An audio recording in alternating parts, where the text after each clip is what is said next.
Hello guys, welcome to our channel How to Do It tutorial videos. So in this video, I'm going to show you how to change TikTok username before 30 days or without actually waiting 30 days.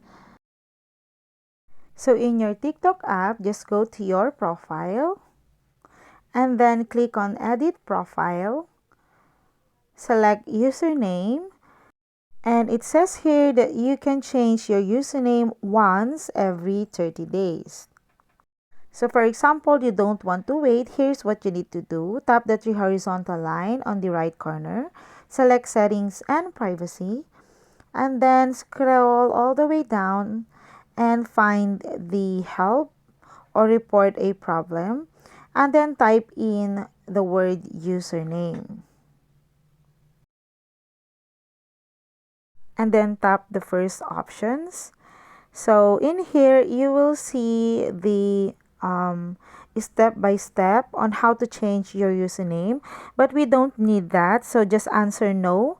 And then you will see here the need more help. Just go ahead and tap that one and then tell us your feedback. Here's what you need to type in, or you can also type in whatever message you want. So it says here I want to change my username, but it won't let me change it before 30 days. Can you help me and change it as soon as possible, please? Thank you. And then hit the submit button.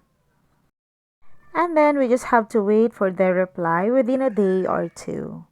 So that's how to change TikTok username before 30 days. So I hope you find this video helpful, and if you do, please don't forget to like and subscribe to my YouTube channel. Thank you for watching.